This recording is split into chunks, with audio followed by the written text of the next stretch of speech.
대한민국 녹색혁명의 산실 농촌진흥청. 농촌진흥청은 박사급 연구 인력만 900여 명이 모인 국내 농업연구의 싱크탱크입니다. 이곳의 수장이자 대한민국 농업의 새길을 열어가는 이양호 청장. 농업이야말로 신산업의 블루오션이라 외치며 창조 농업 개척에 앞장서고 있는데요. 그의 지휘 아래 국내 농업은 먹을거리 생산의 목적에서 벗어나 소재 산업까지 보폭을 넓히고 있습니다. 농업을 고부가가치 산업으로 성장시키고 나아가 미래성장 동력 산업으로 끌어올리겠다는 이양호 청장. 인터뷰 플러스에서 만나봅니다. 네, 오늘 인터뷰 플러스에서는 돈 잘 버는 농업, 잘 사는 농민을 만들기 위해서 힘쓰고 계신 이양호 농촌진흥청 청장님을 모셨습니다. 어서 오세요. 네, 안녕하십니까. 저희가 세 가지 키워드를 준비했는데요. 자, 하나하나씩 보면서 얘기 나눠보겠습니다. 첫 번째 키워드가 바로 부자 농촌 만드는 6차 산업입니다. 농촌 하면 저 어렸을 때 1차 산업이라고 배웠거든요. 그런데 그렇죠. 왜 6차 산업이 나오는지 이게 무슨 얘기예요? 전통적으로 농업은 1차 산업이었습니다. 예. 1차 산업은 아시는 것처럼 중요하지만 부가가치가 그렇게 높지 않습니다.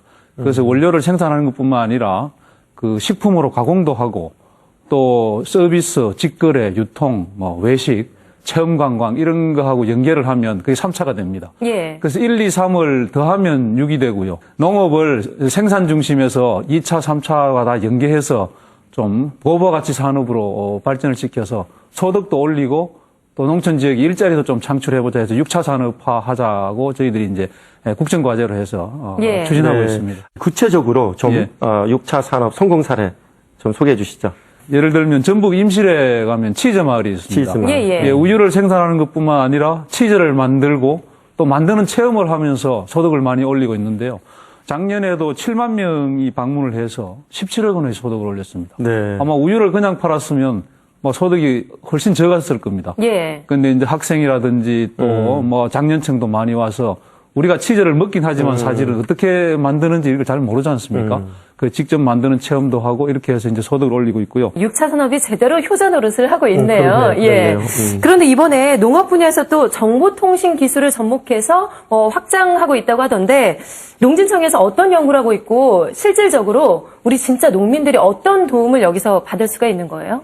예, 아시는 것처럼 우리나라는 정보통신 기술이 아주 발달되어 있습니다. 이 발달된 정보통신 기술을 농업에 융복합을 해서 농업도 좀 자동화하고 편하게 좀 해보자 하는 게 저희들이 이제 스마트팜 연구를 하고 있는데 예. 이 스마트팜을 하게 되면 스마트폰으로 원격에서 조정을 할 수 있습니다. 예. 그러면 그만큼 편리해지고 노동력도 절감하고 또 생산성도 올릴 수 있습니다. 또 농업인들이 대부분은 스마트팜이 뭔지 잘 모릅니다. 그렇습니다. 네. 그래서 이제 시범농장을 저희들이 그 도별로 한 곳씩 원래 이제 선정을 해서 육성을 해서 직접 스마트팜이 어떤 곳인지 와서 보고 듣고 이게 이렇게 하면 어떤 게 좀 좋은 점이 있구나 이런 걸 느낄 수 있도록 하는 그런 노력을 하고 있습니다. 자, 두 번째 키워드 알아보겠습니다. 자, 두 번째 키워드는 농가소득 쑥쑥입니다. 농촌진흥청에서는 농가소득을 높이기 위해서 많은 활동을 하고 있는데 또 휴가철도 앞두고 있습니다. 그래서 농가 맛집이라는 것을 운영하고 있다는데 좀 소개해 주시죠. 예, 이것도 6차 산업의 일환입니다만은 우리가 지역에서 생산한 신선한 농산물을 향토 음식하고 연계해서 맛집을 농가들이 열도록 저희들이 지원을 하고 있습니다. 지역에 있는 농산물을 소비를 촉진할 수 있고 궁극적인 그 정책의 목표는 농가 소득을 올리는 거 아니겠습니까? 맞습니다. 그래서 이제 소득을 좀 다양화하고 올리는데 기여하기 위해서 저희들이 맛집을 육성하고 있습니다. 이번에요. 반가운 소식이 들리더라고요. 예. 저 같은 여성분들이 아주 좋아할 만한 소식인데 아니 다이어트 쌀이 나왔다고요? 예, 그렇습니다. 예. 그동안은 그 고품질 쌀을 많이 개발해 왔습니다만은 이제 앞으로는 건강에 대한 관심 예. 또 다이어트 이런 관심이 높기 때문에 기능성 쌀 품종을 계속 개발하고 있습니다. 예. 말씀하신 것처럼 고아미 2호라든지 이런 건 다이어트에 아주 유용한 쌀인데요. 그 섬유질이 아주 많습니다. 예. 섬유질이 많고 또 이렇게 포만감을 느낄 수 있어서 특히 여성분들은 이 고아미 2호 쌀을 식사하실 때 좀 섞어서 드시면 예. 아마 다이어트에 도움이 될 것 같고요. 그런데 이렇게 많은 전문가들과 또 농민들의 노력이 있음에도 불구하고 이 농가 소득을 저해하는 그런 요소가 있다고 하는데요. 저희가 취재했는데 화면 함께 보시죠. 때 아닌 날벼락으로 국내 과수 농가들이 시름에 잠겼습니다. 일명 대나무 구지역이라고 불리는 화상병이 발생했기 때문인데요. 이름도 생소한 화상병은 마치 화상을 입은 것처럼 잎과 줄기를 까맣게 고사시켜버리는 외래 세균병입니다. 국내에서 처음 발생한 화상병에 해당 농가뿐만 아니라 전문가들도 당혹스럽기는 마찬가지인데요. 경기도 안성과 충남 천안의 60농가에 54헥타르가 발생하였습니다. 발생 원인은 꽃 필 때 방화곤충 또는 가지를 절단할 때 전정가위에 전염되기도 합니다. 화상병 발생 여파로 국내 배 수출길에도 빨간불이 켜졌습니다.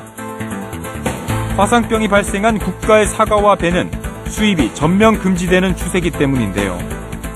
곤충은 물론 비바람으로도 전파될 만큼 강한 전염력을 가진 화상병. 우리 땅에서 건강하게 자란 과일을 지키기 위한 방법은 무엇인지 알아봅니다. 농민들의 근심이 상당히 큰 것 같습니다. 요즘 메르스가 유행하는데 이게 과수계의 메르스다 이런 이야기가 있습니다. 전염력이 강한데 어떻게 대처하고 있으시나요? 경기도 안성하고 충남 천안 지역에서 과수의 화상병이 발생했습니다. 이건 말 그대로 이제 화상을 입은 것처럼 그 잎이나 줄기가 이렇게 말라 들어가는 그런 병인데 세균에 의해서 이제 발생이 되는데 안타깝게도 현재까지 치료제는 아직 개발이 안 된 상태이고 그래서 예방하기 위해서 걸린 가수원의 나무는 저희들이 전부 폐기를 하고 있습니다. 그래서 한 60여 농가에서 발생을 했는데 지난주까지 모두 폐기를 마쳤고요.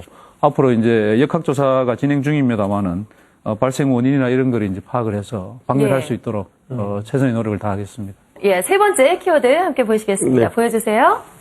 네, 세 번째 키워드는 농촌 최첨단 기술을 만나다입니다. 곤충을 이용해서 화장품을 만들었다라고 하는데 어떻게 이럴 수가 있는 거예요? 꿀벌에 보면 그 독이 있습니다. 예. 봉독이라고 봉독이라 하죠. 그러죠. 예전에부터도 저희들 한방에서 봉침을 넣어서 관절염 이런 데 이제 좀 봉침을 넣는다 활용을 해왔는데 저희들이 그 봉독을 연구를 해보니까 여러 가지 그 유용한 물질이 많이 들어 있습니다. 그래서 여드름을 치료하는 그런 좀 억제하는 그런 물질도 들어있고 또 피부 세포를 증식하는 효과가 있는 그런 물질도 들어있는 걸 밝혀냈습니다.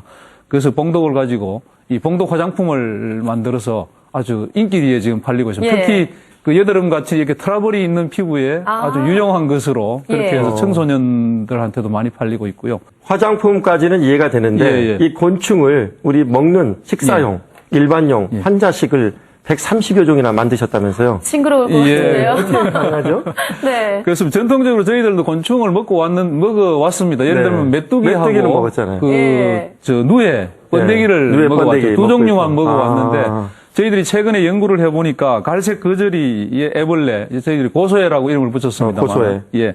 그 다음에 흰 점박이 꽃무지 애벌레. 이건 예전부터 이제 군뱅이라 해서 초가집 같은 나오는 건데요. 저희들이 조금 이름이 길어서 꽃뱅이라고 이렇게 이름을 네. 했는데 단백질이 굉장히 많습니다. 그렇습니다. 거의 예. 육류에 버금갈 정도로 단백질이 많고 또 뭐 철이라든지 마그네슘 같은 그런 무기질도 또 많고. 뭐 비타민 종류도 많고요. 아주 안전하다는 게 밝혀져서 최근에 저희들이 식약처로부터 식품으로 사용해도 좋다는 그런 인정을 받았습니다. 그런데 또 희한한 게요. 사람에게 장기를 이식할 수 있는 돼지를 개발했다. 네. 정말 꿈 같은 얘기 같은데 이게 가능한 거예요, 현실로? 그 돼지의 장기가 그 사람하고 크기나 여러 가지가 비슷한 점이 있습니다. 이종 간에는 이게 이식을 하면 적사해버립니다. 거부 반응 때문에. 그래서 거부 반응이 4가지 종류가 있는데 저희들이 거부 반응을 하나씩 그 제거해 나가는 작업을 지금 하고 있습니다. 현재까지 2종류의 거부 반응을 제거한 형질 전환 돼지를 이제 생산을 해서 작년에도 신장하고 심장을 뭐 사람한테 이식하면 안 되잖아요. 아직 예. 바로 죽으니까 네네. 원숭이한테 이식하는 그 연구를 하고 있습니다. 예. 작년에 이제 신장하고 심장을 이식해서 원숭이가 43일까지 생존을 아, 했습니다. 그렇습니까? 예. 이게 이제 바이오 장기라고 하는데 아마 상당히 뭐 고부가치 산업이 될 수 있는 거죠. 국내뿐만 아니라 그럴 것 같습니다. 외- 세계적인 예, 수출 예, 상품도 예. 될 수 있을 것 같습니다. 그렇습니다. 우리 농촌의 미래가 아주 밝아질 예. 것 같습니다. 향후 계획에 대해서 좀 말씀해 주시죠. 예, 뭐 좀 희망적인 그런 걸 오늘 말씀을 드렸습니다만은 현실은 보면 또 어려움이 상당히 많습니다. 예. 뭐 농가 인구는 계속 줄고 고령화되고 있고 그래서 노동력도 부족하고 특히 최근에 이제 메르스로 인해서 뭐 여러 가지로 소비도 줄고 또 농촌 체험마을 이런 데 찾아오는 관광객도 많이 줄었습니다. 올해 여름 휴가는 해외로 나가지 마시고 네, 맞습니다. 국내의 농촌도 좋은 것이 많습니다. 그래서 네. 국내의 농촌 산촌을 많이 찾아주시고 또 농가 맛집이나 이런 데 가서 좋은 향토 음식도 좀 드시고 해서 좋습니다. 예, 우리 농산물도 많이 소비해 주시면 농업인들이 용기를 얻을 수 있을 것으로 생각합니다. 오늘 말씀 여기까지 듣겠습니다. 고맙습니다. 예, 감사합니다. 이번 주 경제플러스는 여기까지입니다. 저희는 다음 주에 찾아뵙겠습니다. 함께해 주신 여러분 고맙습니다.